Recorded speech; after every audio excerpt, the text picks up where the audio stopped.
బాహుబలి సినిమాతో young rebel star Prabhas మర్చిపోలేని block buster ని అందుకున్నారు. కానీ ఆ తర్వాత మాత్రం ఒక్క మంచి హిట్ కూడా ప్రభాస్ కెరియర్ లో పడలేదు. ఒకవైపు సాహో సినిమా అంతంత మాత్రంగానే ఆడగా, మరోవైపు రాధేశ్యామ్ సినిమా బాక్సాఫీస్ వద్ద డిజాస్టర్ గా మారింది.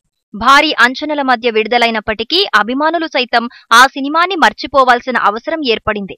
అయితే తాజాగా తన తదుపరి సినిమాల విషయంలో ప్రభాస్ అతి జాగ్రత్తలు తీసుకుంటున్నట్లు తెలుస్తోంది. త్వరలోనే ప్రభాస్ హీరోగా బాలీవుడ్ డైరెక్టర్ ఓం రావుత్ దర్శకత్వంలో ఆదిపురుష్ అనే సినిమా తెరకెక్కనుంది.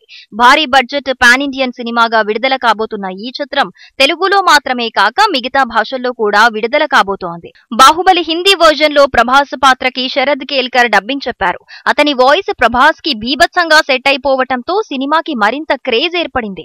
అదే జోరుతో శరద్ కేల్కర్ ప్రభాస్ నటించిన రాధేశ్యామ్ సినిమాకి కూడా డబ్బింగ్ చెప్పారు. కానీ ఆ సినిమా డిజాస్టర్ అయిన సంగతి తెలిసిందే. ఈ నేపథ్యంలో ఈసారి రిస్క్ తీసుకోకుండా ప్రభాస్ స్వయంగా తన పాత్రకి డబ్బింగ్ చెప్పుకోవాలని ప్లాన్ చేస్తున్నారట.